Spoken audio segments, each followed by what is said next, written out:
In this video, I'm going to explain how to progress in Warframe for noobs with a kind of 3-in-1 video.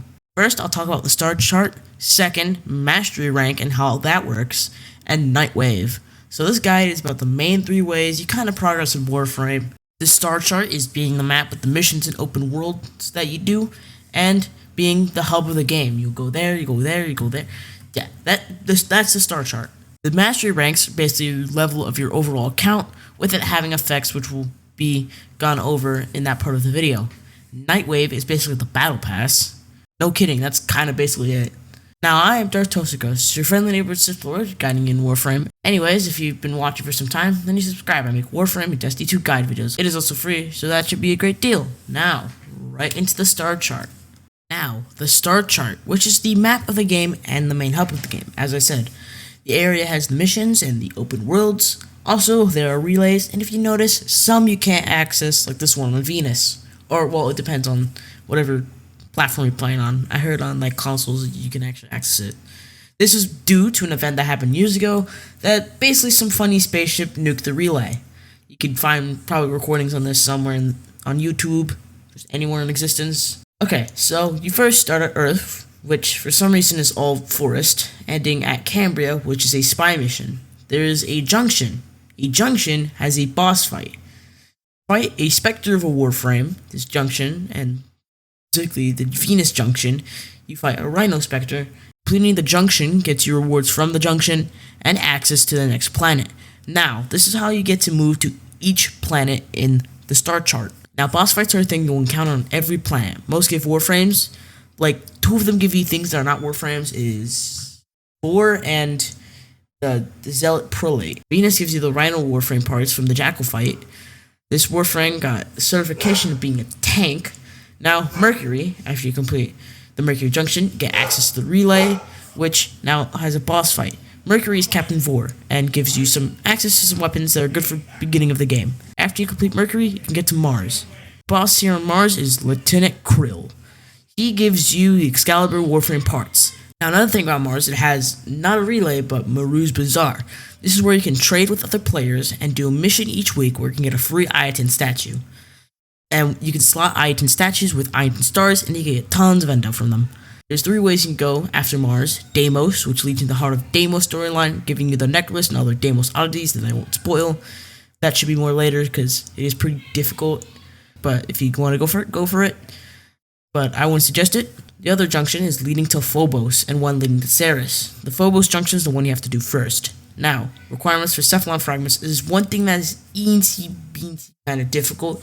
Now, Cephalon fragments are found throughout missions and look like, kind of like this. They look like a weird little blue thing. Once you scan 3 of them, you can go to Phobos. Now, there's also a little secret about them. If you hover your cursor over a certain part, they will grant you some lore about Ortis. Phobos' boss, the sergeant, is when DE just said, I don't know, we ran out of bosses. And they were like, I know what to do, said someone, and they just put a random capture target as the mission boss. No sense. But this boss, in quotes, of course, because it's not really a boss, it's like a capture mission target, drops the mag parts, which you make the mag warframe. If you're wondering where you get Volt, I talked about it in my who to choose video for Warframes, but if you don't know, he comes from the clan Dojo. So if you have a clan, you can have the access to be able to replicate the blueprints. You can get yourself a Volt if you didn't choose them first. Also grants you access to the 3 Void missions. This also grants you access to 3 missions in the Void. Now there's one place called the Kuva Fortress. You probably don't see it, but you have to unlock it after completing the War Within quest. That is pretty late game. Well, it's still early game, but still pretty later in the game. After completing all missions, you gain access to Arbitrations and Steel Path, which are more late game activities. Now quickly, I won't go over the rest of the planets, but I'll go over what Warframe they drop. Jupiter has Valkyr for Alad V, and Wisp for Ropololist. Saturn has Ember with Sardis Ruck. Uranus has Tilregger with Equinox. Neptune has the Hyena pack, and that drops Loki. The Ambulus on Pluto drops Trinity. Eris has 2 boss fights, Mutalist Alad V, which drops Mesa, and Jordis Golem, which drops Atlas. Sedna has Kayla the Thame, and drops Saren. Also, I forgot Earth and Europa. Earth has Vehek, and that drops Hydroid. Deimos has the Lephantis, which drops Necros, and the Zealoid Prelate, which drop any Warframe parts at all. That was the start chart. I'm going to talk about Mastery Rank now. Now, before I talk about Mastery Rank, if you've seen this video as helpful so far, then subscribe, as I make Destiny 2 and Warframe guide content made to help new and returning players, along with new release stuff, like my most recent Season of the Risen video. Go check that out. So, Mastery Rank, or abbreviated as MR. Mastery Rank, or MR, is your rank of your overall count. This rank is attained by leveling weapons, warframes, arcwings, necromechs, and a few other things that increase it. So, leveling your weapons to rank 30 will get you MR and, anything basically.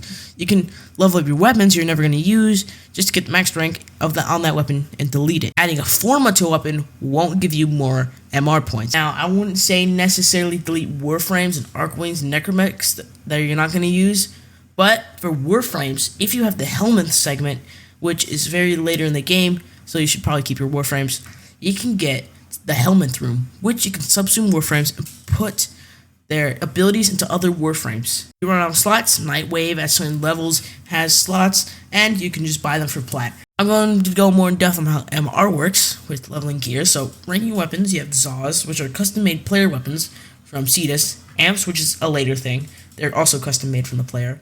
Hit guns, which are secondary weapons custom-made from you in Fortuna. Sentinels and Arcwing weapons grant 100 MR per level. So, that list, I said, gives you 100 MR per level. The Zaws, Amps, and Kit Guns need to be gilded at their specific vendor before they can get MR. Gilding needs you to get the level 30 on the weapon once, and then gild it, which gives it a stat boost. Note here, Paracesis, Kuva weapons, and Tenant weapons are all weapons that can hit level 40 if they have 5 forma used on them. So you have to hit max level 6 times on them without forma, then 2 levels per forma at a cap at 40. Warframes, Companions, Arcwing, K-Drives, the Plexus, which is the Railjack, and Necromechs give you 200 MR per level. Also, Necromechs are like Paracesis and can go to level 40. Junctions give you 1,000 points, and the Railjack Intrinsics is 1,500.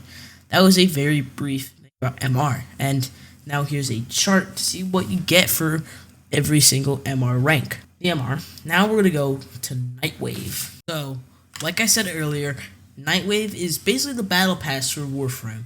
Basically how it works is that you do acts. These acts will grant you reputation like a syndicate. So when you get 10k reputation, you'll level up getting a reward like a weapon slot, forma, skin for a gun that you'll never use, and importantly, Nightwave credits. Credits are a reward unlocked every few levels or so. These creds allow you to buy stuff from the cred offerings. The stuff you can get is Vobin Parts, which is a warframe. It's like an engineer warframe. So you can get like Knights and Extract, Kuva, potatoes. Okay, the Orokin Catalyst and Orokin Reactors. Also buy Orbiter decorations and mods. Some mods from here are augments and Oro mods. So this stuff rotates every 7 days. So if you don't have a thing or you're waiting for a thing, it's not there, you just gotta wait for the thing for the next week. Now for this one, there are 30 tiers of Nightwave, and unlike the most recent Nightwave, they have a story. If you're familiar with Destiny 2 Seasons with weekly story updates, that is similar to this. Also only 30 tiers in Nightwave, so not like a 100 tier battle pass. Now, that was the star chart, MR, and Nightwave all in one video. It was pretty quick, honestly. How it felt. I thought this video was helpful. Like, if you think my content's great, feel free to hit the subscribe button, as it is free. Also hit that bell for notifications. I'll see you next video. Goodbye.